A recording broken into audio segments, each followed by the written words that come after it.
Oh, je suis pas content. Il y a Macron qui nous fait des promesses. Oui, notre leader suprême nous a fait une grande promesse. Dans 4 à 6 semaines, selon le chef de l'État, nous devrions peut-être pouvoir reprendre une vie normale. Une bonne nouvelle, bien évidemment, relayée par le gouvernement. Pour la première fois depuis... Bah, monsieur Piampier! Ah, monsieur Piampier, qu'est-ce que vous faites là? Ah, mais ça me fait trop plaisir de vous voir là. Mais c'est pas votre travail, pourquoi...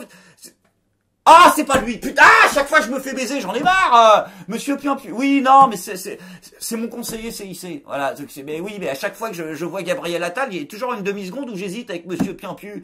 C'est la même dégaine, le même charisme, donc à chaque fois ça me fout le doute. Ah oui, mais voilà, toujours le même problème, Gabriel, les gens ne savent pas qui tu es, tu n'es pas fait pour ce travail, tu n'as pas le charisme. Donc il va falloir arrêter, puis arrêter de parler de sujets auxquels tu ne connais rien aussi. Alors c'est vrai qu'en ce moment, je vois les intermittents du spectacle, là, qui sont en train de se plaindre, ils occupent l'Opéra de Paris en mode, oui, il n'y a plus de représentation de pièces de théâtre en France.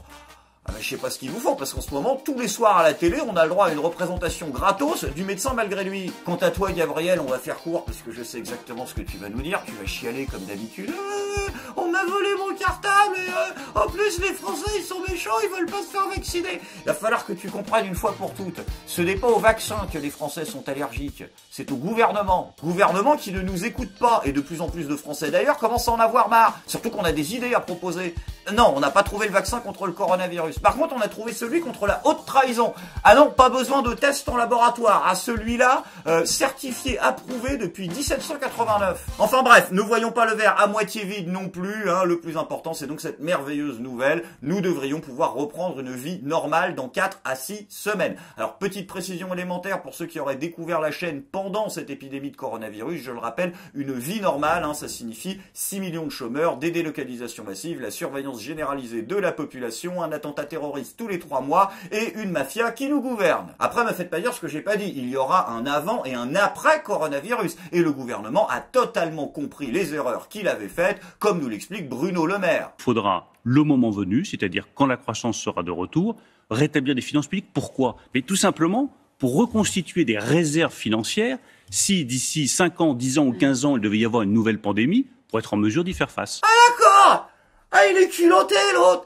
C'est-à-dire que vous aviez vendu les stocks de masques, vous avez pas réapprovisionné, vous avez laissé les gens crever comme des merdes en leur disant de prendre du Doliprane, vous avez menti à la télé en donnant des fausses consignes sanitaires, et maintenant vous nous dites oui, il va falloir reconstituer les finances publiques. Traduction, augmenter les prélèvements, pour que, on sait jamais si dans 15 ans on se retape une chiasse de pangolin, au moins on sera préparé. Ah putain, le mec doute de rien. Après attention, il a raison Bruno Le Maire, mieux vaut prévenir que guérir. En l'occurrence, ils ont pas guéri, donc de toute façon ils n'avaient pas le choix. Mais on ne sait jamais de quoi demain sera fait, et il est effectivement jamais une mauvaise idée de se préparer à l'avance, surtout que certains défis sanitaires à venir, sont déjà connus. Par exemple, l'OMS nous a indiqué, il y a quelques jours, que d'ici 2050, une personne sur 4 souffrira de troubles auditifs majeurs. Une bonne nouvelle, donc d'ici à peu près 30 ans, on devrait être environ 25% à pouvoir supporter un discours de Jean Castex. Par contre, il y a quelque chose à mon avis auquel on aura toujours du mal à s'habituer quoi qu'il arrive, c'est la corruption des élus et surtout le copinage et la protection entre potes, puisque on l'apprend cette semaine, le député ex-LREM Benoît Simian, soupçonné de harcèlement et de violence conjugale à l'encontre de son ex-femme, ne sera finalement pas inquiété puisque le bureau de l'Assemblée nationale a refusé de lever son immunité parlementaire, avec un quart de ce qu'il a fait, n'importe qui aurait été placé en garde à vue, rapporte une source judiciaire au Monde. Quant à la Cour d'appel de Bordeaux, elle n'a pas d'autre choix que de renforcer la protection de son épouse face à, je cite, la persistance du comportement violent de l'élu. Eh ben dis donc. Avec autant de casseroles au cul, vous allez bientôt pouvoir ouvrir une cuisine toute équipée. Afin d'y foutre Marlène Schiappa d'ailleurs, elle a réagi. Marlène. Quant aux citoyens du quotidien, malheureusement, toujours pas de passe-droit en vue, dans une société, où le tous contre tous, la suspicion et la dénonciation généralisée, deviennent la norme. D'ailleurs, on l'apprend cette semaine, un enfant de 12 ans, putain c'est dingue, a dénoncé sa mère aux flics parce qu'elle cultivait du cannabis. Non mais là, c'est n'importe quoi. Je veux dire, qu'est-ce que c'est que ces conneries? Je veux dire, il fait quoi le père déjà? Il s'est barré, il n'y a plus de père. Ouais, très bien, mais je veux dire, au bout d'un moment, je me demande comment il faut être construit cérébralement pour oser faire un... Attends, ah non, mais là je vais gueuler par contre. Ah non, mais c'est signé ça, parce que déjà que Gérald Darmanin, il baise la moitié de la France, on n'a rien dit. Mais si en plus il commence à pondre des gosses, là ça va plus. Gérald Darmanin qui a toujours grande difficulté à faire preuve de la moindre once de charisme pour imposer quoi que ce soit aux Français, à commencer par la vaccination obligatoire. Un grand débat agite cette semaine la société française pour ou contre la vaccination obligatoire du personnel soignant. Heureusement, soyez rassurés, CNews a lancé un grand sondage autour de cette question. Mais Johan, vous m'avez fait un appel du pied. Pourquoi? Parce que vous parliez de la bonne formule. Et je ne suis pas sûr, lorsque vous allez voir cette consultation CNews qui est assez surprenante, on a posé la question aux tweetos, seulement 36% des soignants vaccinés, faut-il rendre la vaccination obligatoire? Regardez, c'est assez étonnant d'ailleurs, 30% pour, 70% contre. Et je me demande si la formule n'a pas été mauvaise de notre part. Oh, dites-moi pas que c'est pas vrai!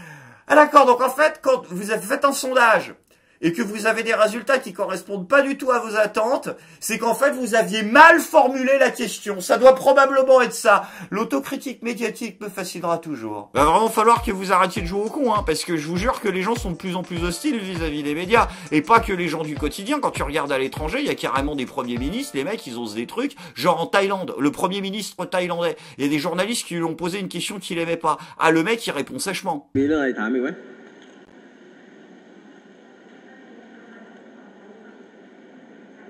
ไม่รู้ยังไม่ได้เปิดเป็นเรื่องที่นายกควรจะรู้คนเดียวก่อนไหมไม่ต้องถาม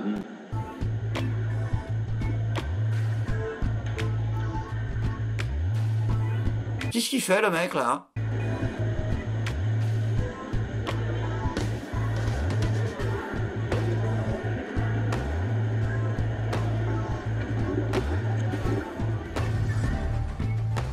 Ah carrément! C'est-à-dire qu'en fait, il désinfecte les journalistes, il leur balance du spray hydroalcoolique à la gueule, il désinfecte les questions qu'il aime pas. J'espère qu'ils vont pas voir cette vidéo au gouvernement, parce que ça pourrait leur donner des idées. Et quand tu vois un petit peu comment se comporte Gérald Darmanin, le mec pourrait faire exactement la même chose, mais avec un briquet en plus. Ah, sans déconner, chez News, c'est pas avec des méthodes moyenâgeuses comme ça que vous allez vous adapter au journalisme 2.0. Ah, vous êtes pas prêts pour Twitch, là? Eh ben non, mais parce que tous les médias, là, on l'a dit, ils partent sur Twitch. Ah, il va falloir upper le game un petit peu, parce que sinon, ça va pas le faire. Tous, ils partent tous sur Twitch, là. Ben là, on a eu François Hollande, donc, qui était sur Twitch, et maintenant, il va y avoir Jean Castex, oui, qui va être sur Twitch. Ça va être le prochain invité de Samuel Etienne. Donc, du coup, on résume. On a Gabriel Attal et Jean Castex, donc, sur Twitch. Emmanuel Macron sur YouTube, featuring McFly et Carlito, l'inoubliable Marlène Schiappa sur Instagram. Il ne manque donc plus que Claire au Petit sur TikTok. Désolé. La République En Marche devient donc le premier fournisseur officiel de starlet des réseaux sociaux devant les Marseillais à Miami. C'est absolument formidable. Tu vois, c'est là où je comprends la déclaration de Dupond-Moretti la semaine dernière. Oui, parce qu'il disait qu'il était fasciné par la télé-réalité qu'il connaît par cœur. Moi, je pensais que c'est parce qu'il la regardait. Non, c'est juste parce que maintenant, il est membre du gouvernement. Sans transition, les amis, c'est maintenant le moment de la bonne nouvelle du jour. On l'a dit, la République En Marche souhaite investir massivement les plateformes de streaming, mais il y en a un qui a step up le game un peu plus que les autres. C'est le porte-parole du gouvernement, Gabriel Attal, qui s'est doté d'un véritable Attal Space, un 4K tout équipé, attention, une vraie chambre d'ado prépubère, afin de recevoir des influenceurs pour vanter les mérites de la politique de la République En Marche. Donc du coup, on résume. Darmanin, son boulot, c'est d'aller racoler l'extrême droite, et Gabriel Attal, son boulot, c'est d'aller racoler les jeunes. Et pour les jeunes d'extrême droite, vous avez prévu un truc ou pas ? Après, encore une fois, j'ai rien contre le principe, mais je pense qu'il y a un truc qui vous a échappé, encore une fois, dans la formulation, c'est que vous dites, oui, on voit pas pourquoi le gouvernement inviterait pas des influenceurs. Mais ça, c'est pas la question.